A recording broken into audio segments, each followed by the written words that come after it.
often when the offices were open on Saturdays, I'd be in the office and people would just walk in and say, I don't know what to do. I need to plan a service for a loved one who passed away, and I haven't had much luck in other locations. So that's how we do a lot of our evangelism in a way. And it's very helpful for people in time of need who don't know what to do. So another thing that is not a requirement, but it's very helpful. You can find this book on Amazon, and it's called I'm Dead, Now What?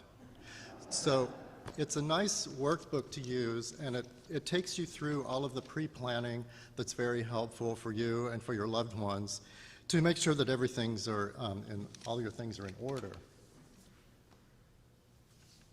And let's see. Oh, another thing that's helpful is the internet, of course. You just need to be careful, but often you can go to other churches, cathedrals' websites, because if you click on something like a memorial or a funeral, it'll take you to a PDF of someone else's service booklet.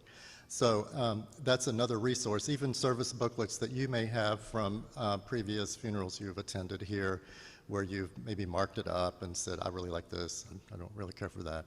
But it's sort of like a working tool also. So I'll turn it over to Dan Love right now to get us started.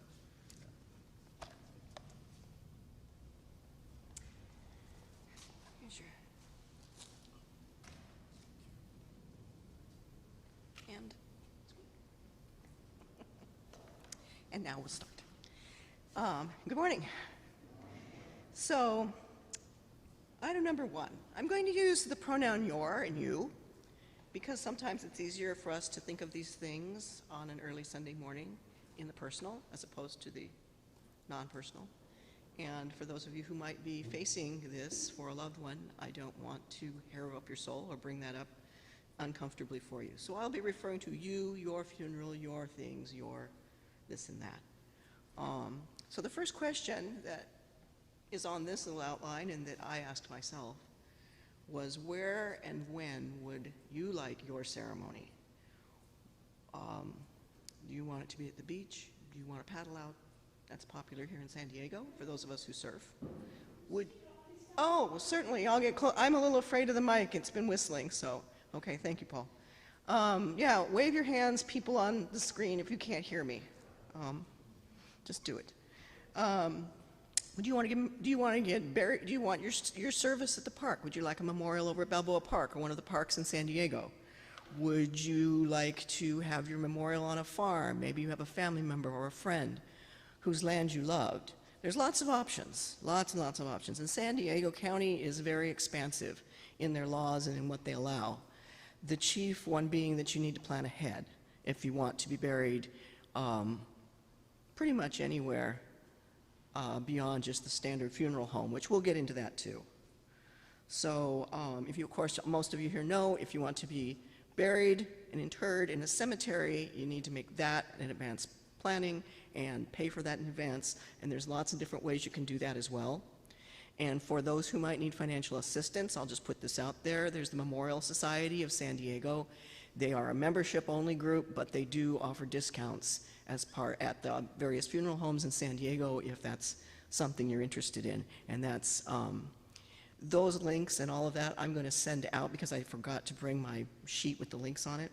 So good for me. But there's good options in San Diego for making burial and memorials very affordable. Do you want to have a service in the chapel? Would you rather have your service at the graveside? Do you want to be memorialized at home? That's another thing that's come back into trend now. Just like in the old days, people would be made ready for death and put in their coffin and ready for burial from their home, and family went to the home and friends went to the home to see the deceased. That's come back into vogue, so you can do that. Funereal laws in San Diego County in particular are very, very open about that. That's actually encouraged countywide for people to do that. Or would you prefer to have your memorial in a religious facility such as the cathedral? And then to think about where you would want a reception. If you want a reception, do you want a wake? Where will that be? And if you want a visitation, and if you want a visitation, where? At the funeral home? Do you want it to be held outside? Would you like it to be in a religious place like this? Would you like it to be at your home? What would suit your sensibilities and what you'd like for your family? And we talk again about where you'd want your reception or your wake, whatever you call it, your remembrance, some people call it that, a hotel, a residence, a club, a bar, a private location. And then in terms of final resting place, as I've said, burial plots, both single and double, traditional and green burial plots, are largely available in San Diego. We're very fortunate for a city our size to have the options that we do. In San Diego County alone, we have several cremation gardens, or a lawn, which would be your green cremation site. But Crestone, Colorado is the only place where open-air cremations are legal in the United States. In India, it's not a problem, but in the United States, it's a problem. And Crestone, Colorado, which I learned that from books, I didn't know that. You can have your cremains interred on private property as long as the guidelines of the public health department are followed, and there is no law against being buried in your own garden or on any private land given the permission of the landowner. So you can be casketed and interred if you're willing to have the backhoe dig the hole, or if you have some really hunky relatives that want to dig a hole. As long as the health code is followed in San Diego County, you can be buried pretty much anywhere you want, as long as you have the permission of whoever's land you're being buried on. And then we have our niches here at the Cathedral. The West Columbarium starts at 4,000, and the South Columbarium goes up from there. So there's different levels of pricing based on different levels of niche, and you can certainly talk to Brooks about that. He is the presiding authority on these things. And you can get a plaque. The cathedral can also have a plaque engraved for you if you want to be interred elsewhere. And again, there are varying prices for that. That price point can be discussed with Brooks. You can be scattered. Now, San Diego has a few restrictions on scattering, which surprised me because they're so open on burial. But again, the same rules basically apply to being scattered after cremation as to being buried in a casket. As long as you have the permission of the persons whose land you're being scattered on, with the exception of the ocean. And then I was really surprised to learn this, there are rules around being scattered in the ocean unless it's a paddle out, because paddle outs are shallow usually. If you're going into deep water, you have to look out for shipping traffic, they have to know what you're doing. It's a whole thing. You can look it up online on sandiego.gov. I was kind of surprised.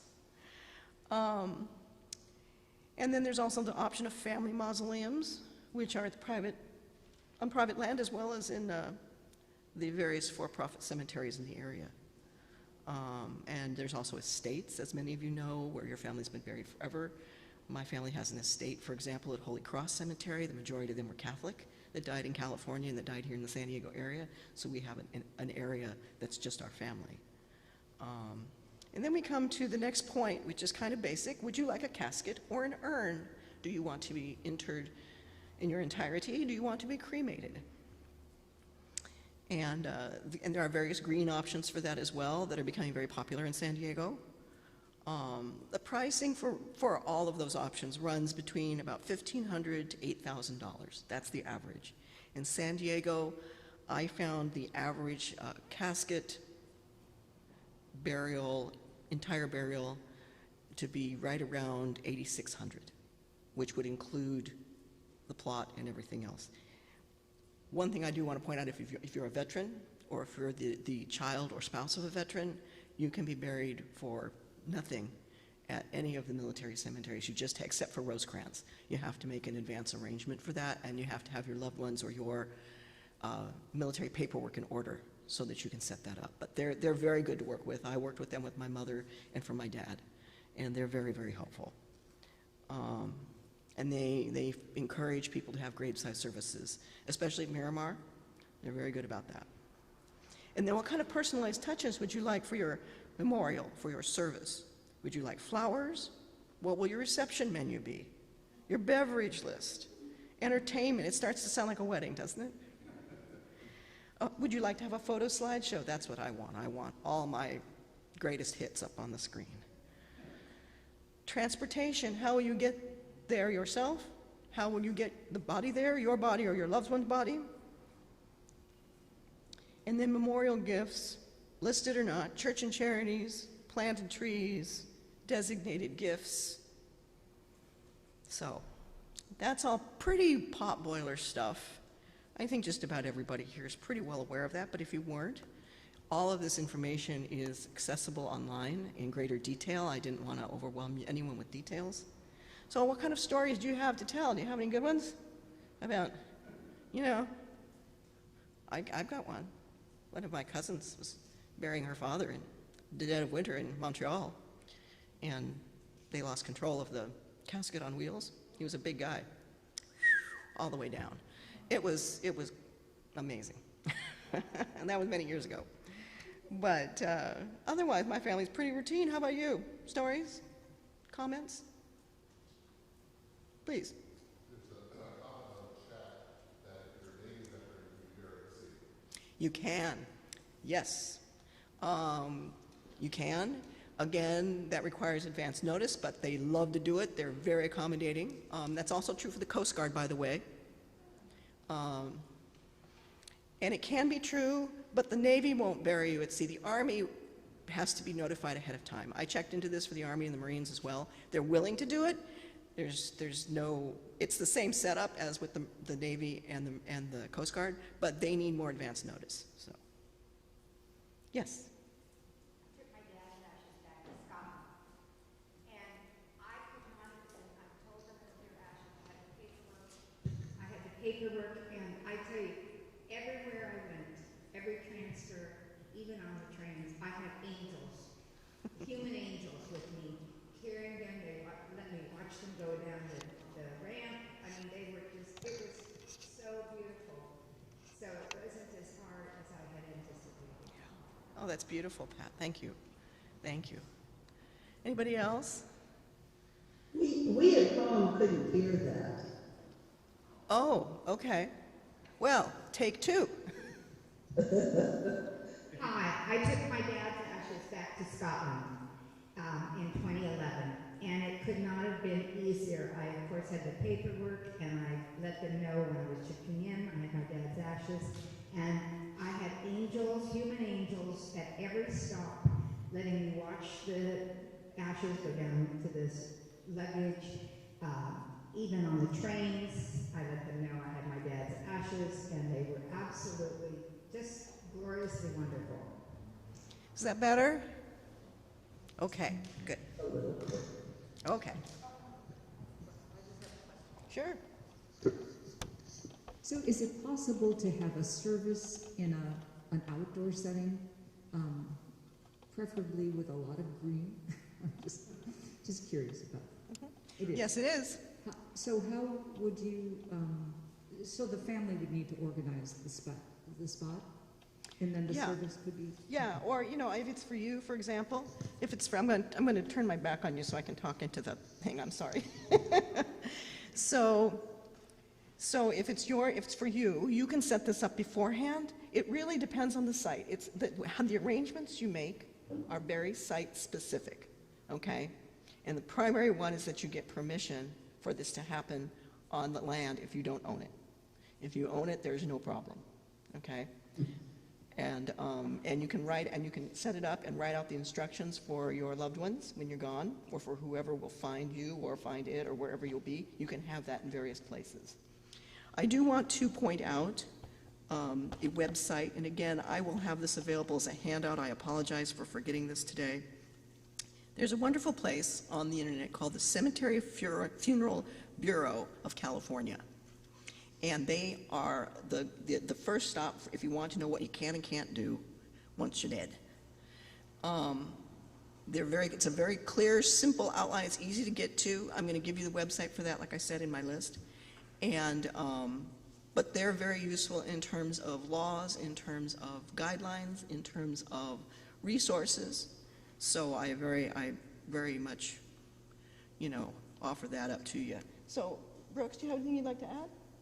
Sure, I was just going to go over the form. Yeah. Sure. Yes. It won't be any surprise, but I would like to have my funeral interpreted in ASL. Do you suggest I specify that on the form? Thanks. Yes. Yeah, thank you. So I'm just going to go quickly through.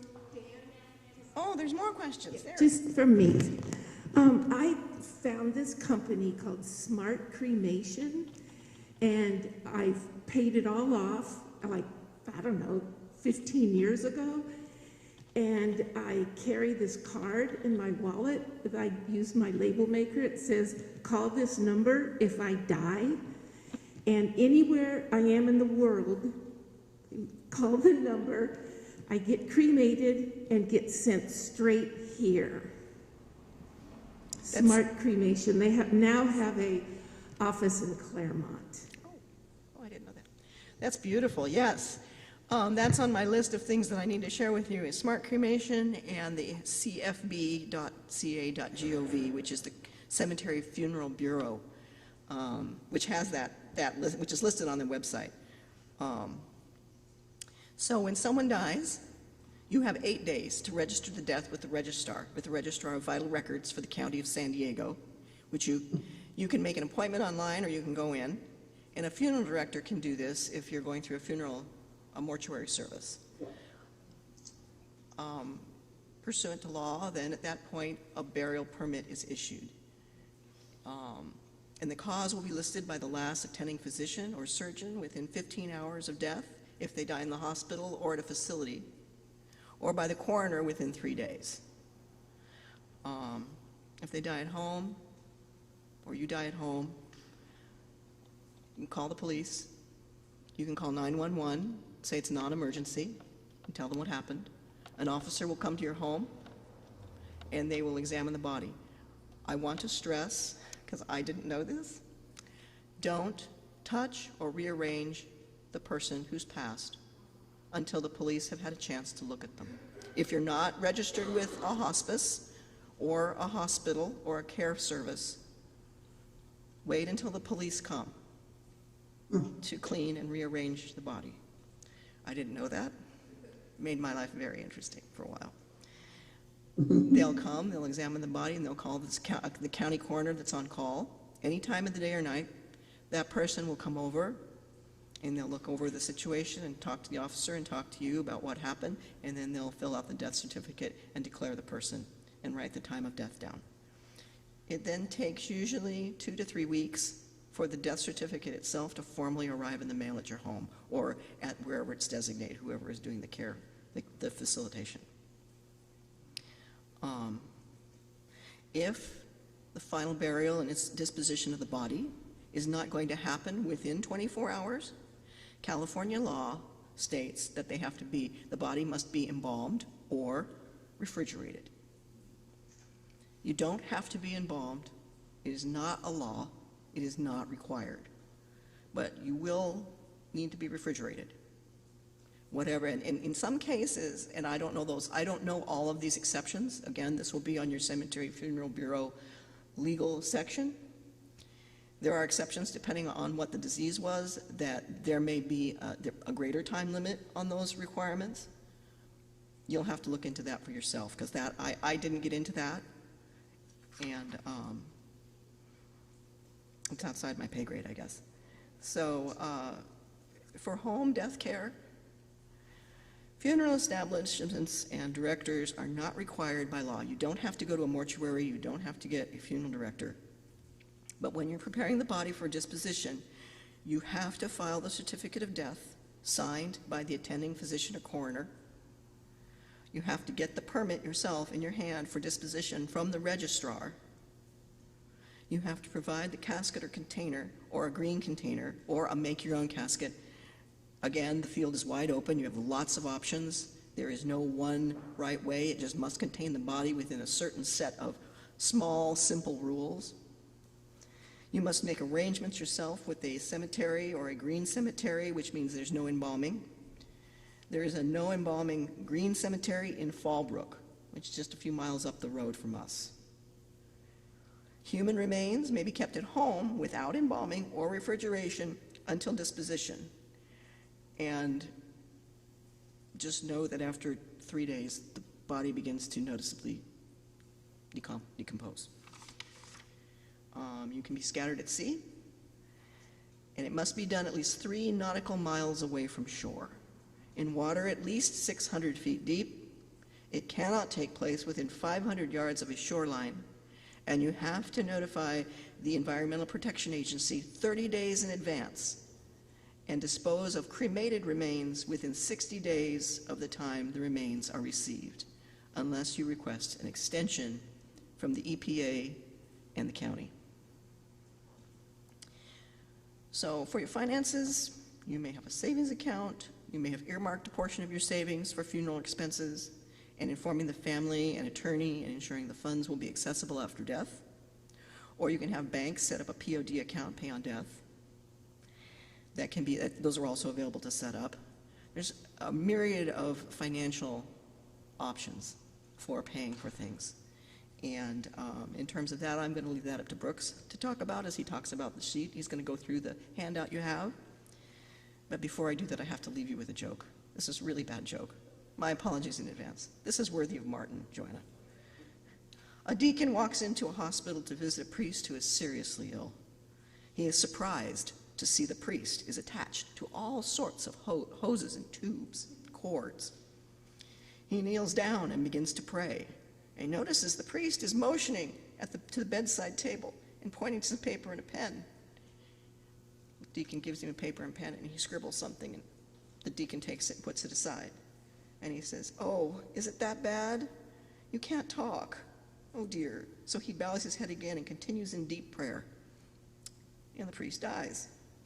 Later, as the deacon is giving up the homily at the priest's funeral, the deacon says, "And he wrote his last words in this note, and here it is. It says, 'Get up. You're kneeling on my oxygen hose.'"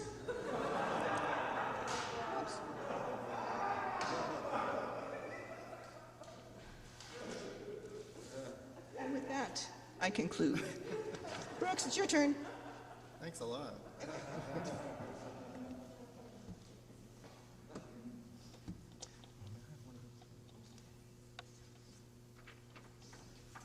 Okay, I thought we'd briefly go through the form, and then we can answer questions as we go. Oh, yeah, we have some here. Yeah.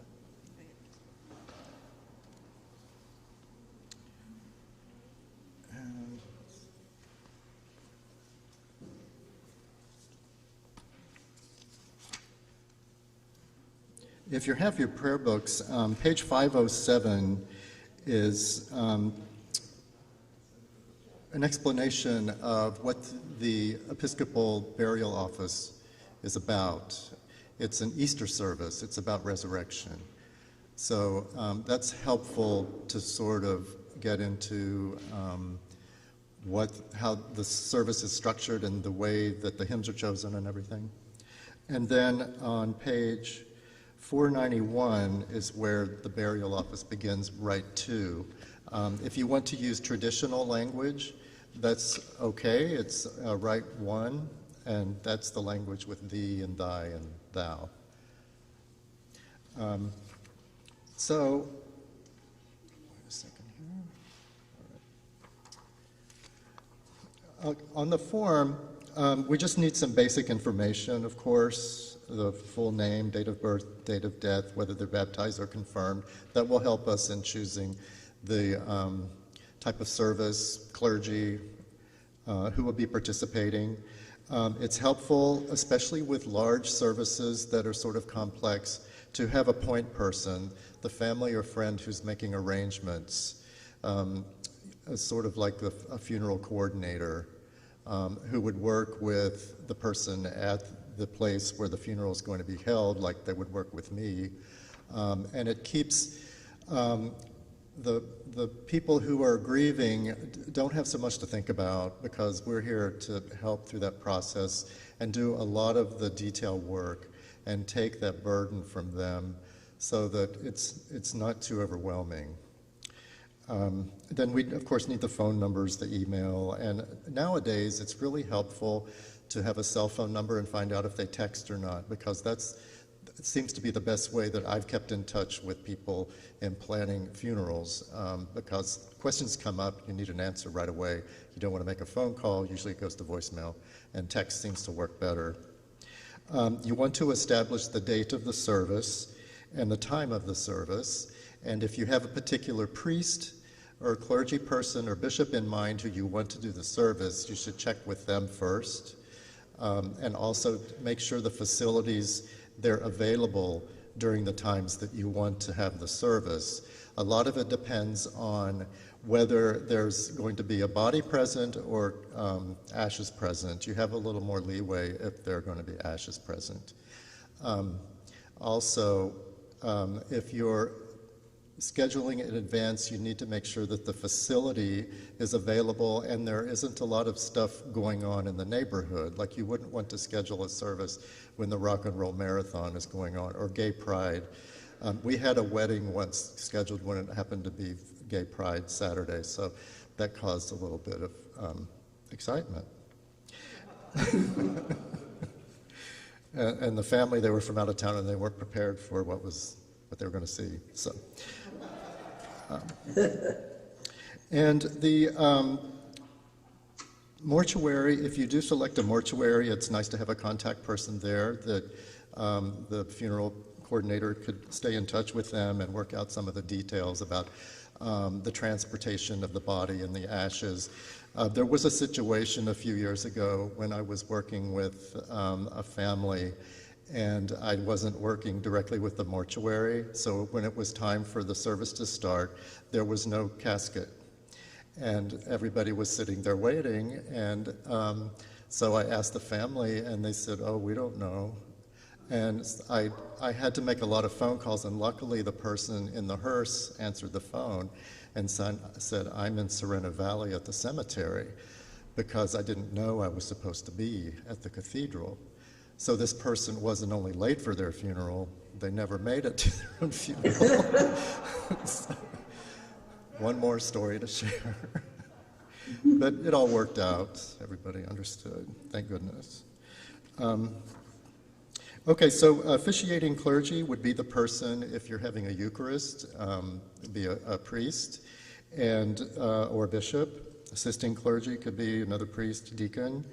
The homilist, it's helpful if the homilist knows the person who's died. Often that doesn't happen. So it's important for the homilist to be in touch with the next of kin, the loved one, to learn a bit about the person who's died.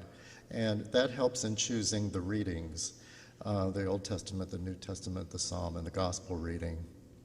When you're choosing readings, if you're not going to have a Eucharist, you don't need to have a reading from the Holy Gospel. You can have a reading from the Old or New Testament. You can have one reading in a psalm. You can have two readings in a psalm. Often, the readings that are suggested in the prayer books are suggestions. If you have another passage of Scripture that really means a whole lot, that can replace the other one as long as it's appropriate. We've even sometimes added poems and pieces of literature that meant a lot to the person. And in the past, we've substituted that for one of the Scripture readings because it was not a Eucharist. So there you have some leeway there, and what's in the prayer book are suggestions.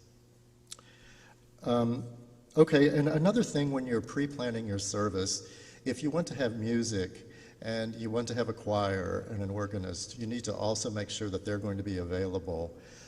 If you want to have a guest organist, you need to make sure they have time to come in and learn about the pipe organ here. If you want a person to sing a solo, or if you want to have instrumentalists, there's a lot of detailed work in the scheduling. So the more you know in advance, even 6 months in advance. So we can have that on our radar, that we need to make sure that we have these particular people available. And it's the same with altar servers, or ushers, or anyone, readers. If you want a particular person, just make sure that they're going to have an advance notice somehow. Yeah. Okay, and we covered Rite 1 or Rite 2. The expected attendance is helpful if we're having communion, so we can plan ahead for that. Often, especially in the last 2 years, it's really difficult to estimate how many people are going to be present. Often we think they're going to be 400 and they're more like 225, which is better than setting up for 225 and 425 show up. So that's something to consider. Also, the time of day. We suggest sometime on a Saturday morning or Saturday afternoon or a Friday evening, so people who work will have a chance to come to the service. Often people who aren't used to going to religious services, they just come to the reception. So you need to think about that as well. So the Columbarium, that's something that you would meet with me about, and you kind of know where the columbariums are. The west columbarium, or the one under the rose window, is mostly full except for the bottom row.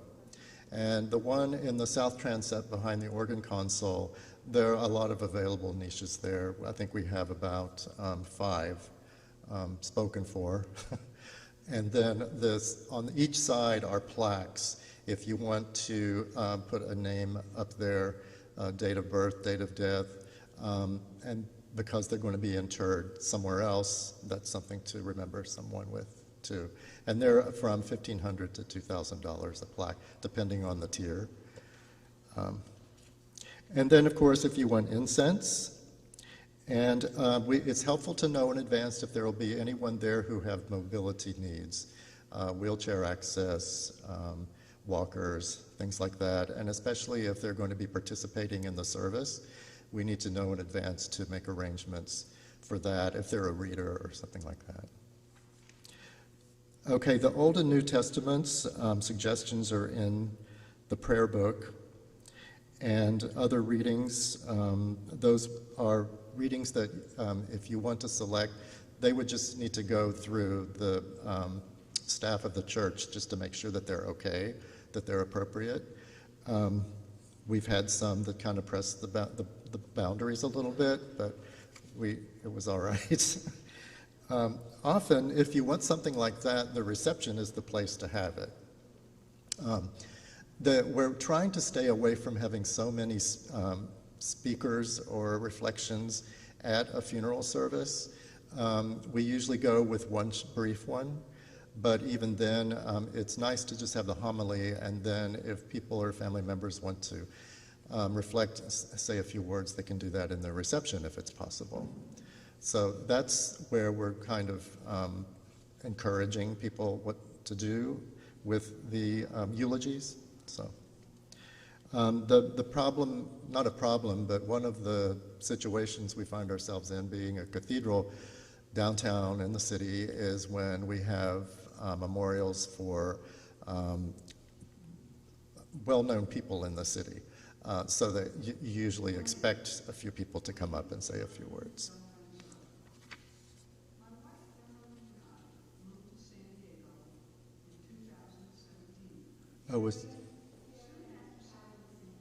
Oh, she's practicing the...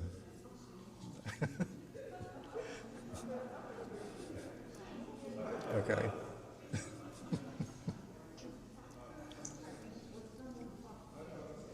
I thought there was like someone here on my shoulder telling me to do something.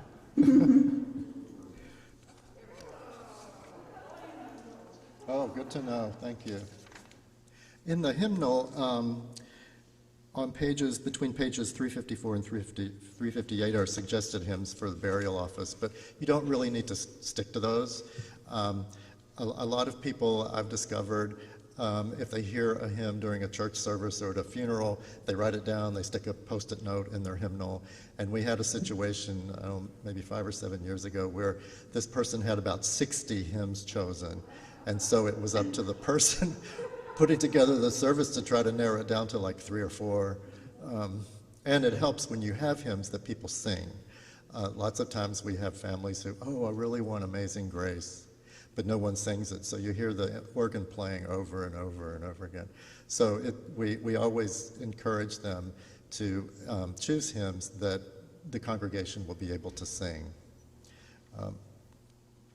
Okay, then when it comes to service music, anthems, offertory anthems, the settings for a Mass, if it's a sung Eucharist, that's something to know in advance, because the music department, Martin and Gabriel, they'll need to know what you really want so that they have the vocal support for it, right, Joanna? It's, you want to make sure that if you want the Bach Mass, that you have more than 2 people there. So, you know, think about that. Okay, now on the page on the back, we're down to the reception.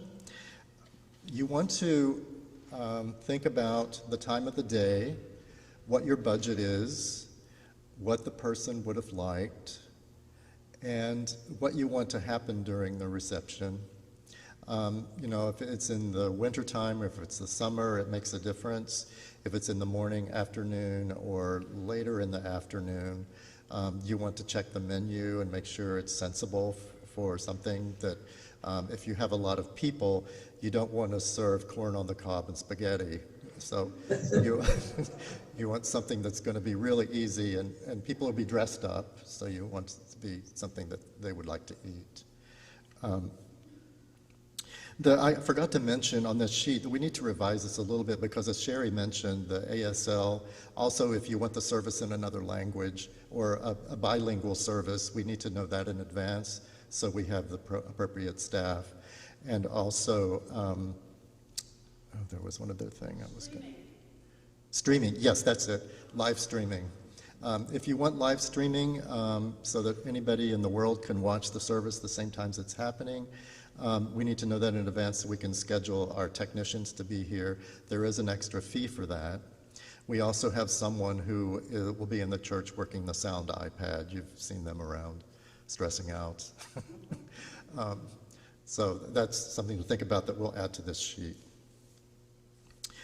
Coffer bearers or pallbearers are, they can be practical, for practical purposes, getting the casket from the hearse up into the church, or honorary pallbearers or coffer bearers. We had that in some recent services. Memorial gift designations, you can put this in your service booklet, but some people choose not to because they feel that for them, their particular family is bad taste, but some people want it in there so they know that the people will know who to make designations to. Often when we look at a service booklet later and we have a check come in, we say, oh, let's look at this. It says they want it to go to the Humane Society, so that's where we need to direct the funds. So you can also do that on the online portal. You just designate what your offering is for. And then I think eventually the process is you'll get a thank you note, and then the family member will also be notified of your designation. So, all right, down under the staffing. It depends on the size of the service, and especially during the pandemic, we had very minimal servers, and everyone kept their distance. The singers were over in the South Transept, so it all depends on the service and what's happening in the world. But these are some of the basic participants in the service. And for flowers, some people choose not to have flowers. If that's the case, we have arrangements available. We have this past year and a half, I think, right, Connie? We've had some that we've been able to use because the family, they chose not to have flowers.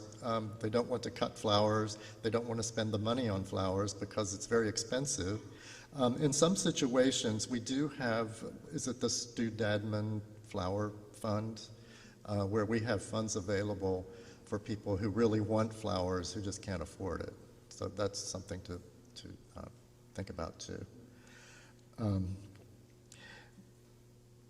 Okay, and when we work with a mortuary, often keep in mind that they have packages they like to sell to you, and often it includes flowers that you don't really need, because we don't use them in the church, and they end up in the back of the church, and then after the service is over, we have all of these flowers we don't know what to do with, and often we can't take them to the manor or somewhere like that because just the way the arrangement is put together.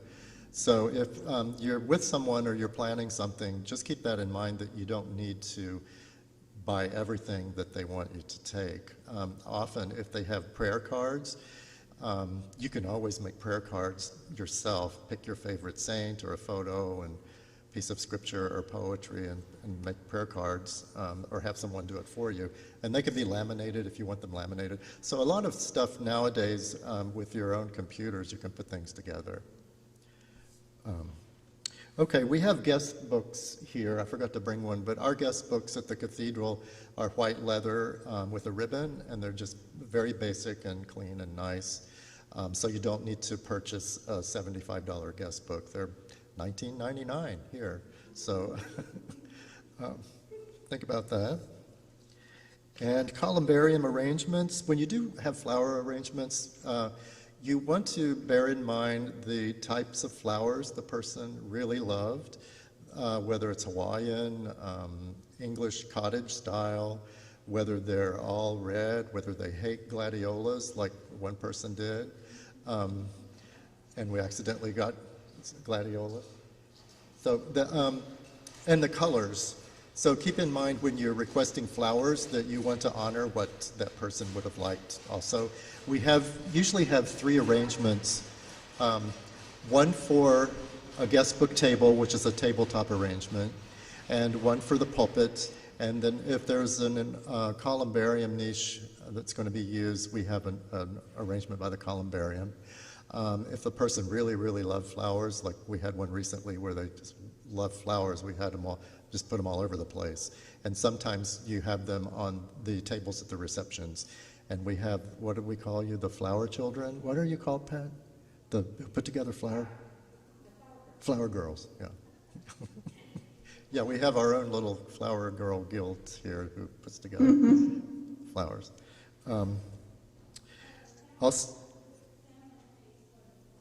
Yeah, thank you. The family pays for the flowers.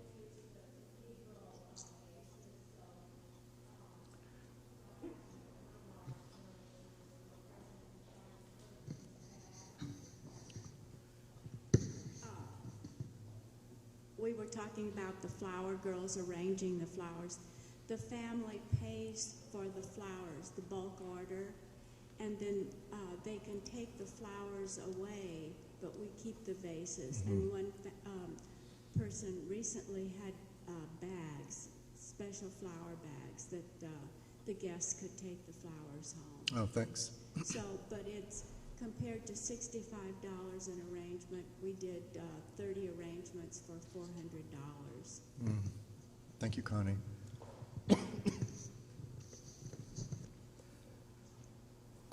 Also, for receptions and for the service, people have a photo of their loved one, and that can either go on top of the guest book table, or it can be on an easel, sort of a larger photo, and we put that in the back of the church.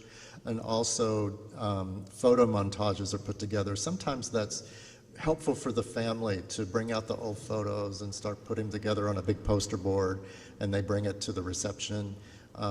And it's also helpful in advance to write your obit or your biography, so that when it happens, sometimes there's a deadline with the newspaper, and you have so many other things to think about, and you're trying to pull together the history of this loved one, and some of maybe the parts of their lives you don't have any information on. So it's nice to write out your own sort of like life resume, so people will have that information to pull from if they need to put an obituary together quickly. So I think that covers that pretty well. We have one question from Yes. Zoom. What about honorariums for the staff? Staff honorariums, there's a suggested fee for clergy and altar servers. So that's something that it's suggested that you don't have to pay it. But we do ask people to come out on a Saturday or a Friday night. Often they give their time up to schedule to serve at the service. So it's helpful to provide some sort of honorarium. And it depends on the clergy person and their role, whether they're preaching, presiding, doing both, assisting, serving at the altar, and other fees for the service booklets. And service booklets, they're a lot cheaper to print here at the cathedral than to take to another print place. We can do color, we can do different types of paper and different sizes of service booklets, so that's another thing. That it will be an expense, but it's much more reasonable here to do it in-house. And we have a little bit of leeway with timing to print it with. We could even print it the day before the funeral or the morning of, if there are last-minute changes. Say the priest was sick or something and couldn't be there. We could do a lot of revisions in the service booklet without having to have it, handled at the printery. Yes.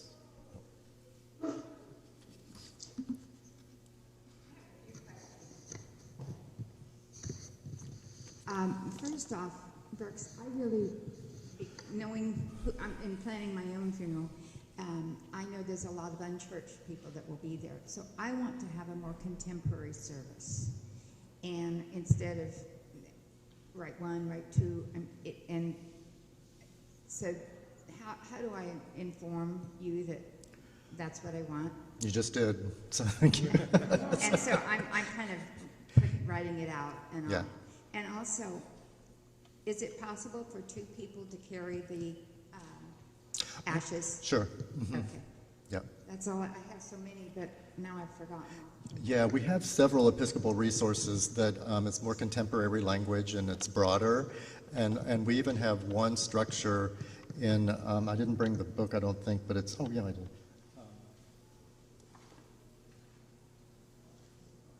It's in the Book of Occasional Services, and it's the burial of one who does not profess the Christian faith. We've used this several times. Yeah. But that would be But- for, yeah. Yeah, not in your situation, but yeah. Okay. We have, it's a pretty broad spectrum. And I have a funny story. When I saw the date, it reminded me of when my dad was planning, and for months we planned his funeral. And then, we had everything. And then one day he just popped up and he said, "Don't you think we should be sending out invitations?" And I said, "For what, Dad?" He said, "Well, for my funeral." I said, "So do you know something I don't know?" So when I saw the date, I had to just share that. Thanks. Well, we'll have a few moments here for questions or comments. Anything you want to add, Dan? Can you hear me from home? Yeah.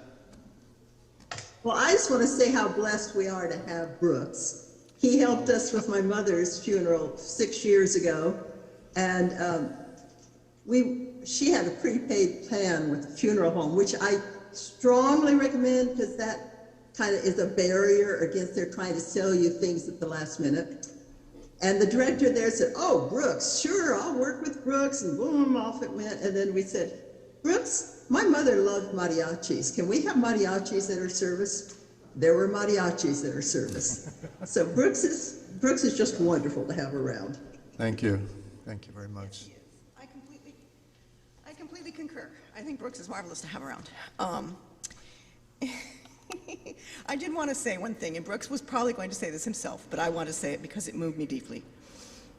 The cathedral, if you want to be buried at the cathedral and you want a service, no one gets turned away. Just know that. Life is weird. It changes. We think we have these resources now, and then at the time, things are different, or there's a need somewhere else. This happens.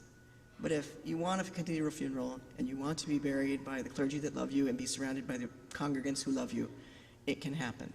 And cost is not really an issue. It just helps us, the costs help us continue to do it for others, but we understand, and everyone here understands. Thank you, Dan. Anything else? Yes. Could you repeat the title of the book that has contemporary? Yeah.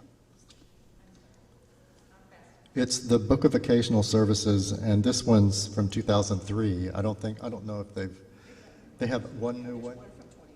2019, okay. Yeah, it's a red book. Well, I hope this has been helpful. If you have any questions, email me, see me after church or something. Yep. Do we get together with you Before you're gone, yes. Sure. Well, it'd be hard otherwise, but look, I mean, I'm looking, I just want to go ahead and get this all planned, because Yeah. I'm a planner, but at that point, you know, the clergy may have changed and those kinds of things, so you'll just make those adjustments. Yeah, that's a good thing to do. It's really helpful for your loved ones to do this in advance because there's a lot of grieving going on, and even if the person hasn't died and they're close to death, there's, I forget what it's called. I knew the term earlier, but it's grieving before it happens. Anticipatory grief, right. So there's that plays into it, and it's all it's so layered that it's good to have some peace of mind.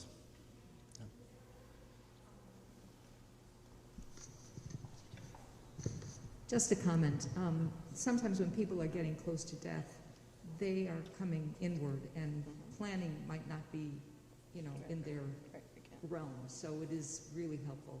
And thank you for doing this. It's something we will all use. Thank you. Thanks. I'm gonna, oh yeah, go ahead.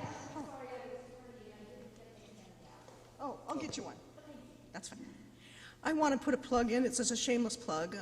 Most of you know I'm a seminarian, and I'm in my my last few moments of seminary. I'm finishing what I call a capstone project for my master's in divinity, and this class is the kickoff. And so, starting in January, keep your eyes peeled because we're going to be starting up a series of classes that I'll be facilitating for this capstone project, and also beyond that to continue on at the Cathedral with that.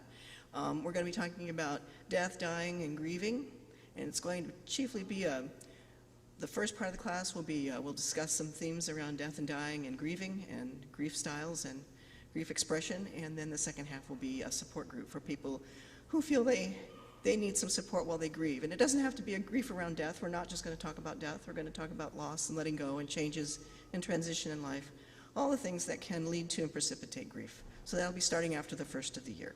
Thank you. Oh, yeah. Are we allowed to put anything other than the ashes in our columbarium, like little memorial things or a flower? Yeah, we've had people put decorations and things, well, I mean, decorations that you've earned from something in the niche also. Okay. Yeah. But as far as your pet's cremains going in with you, what we don't know is a good thing. Good. Okay. I didn't say anything.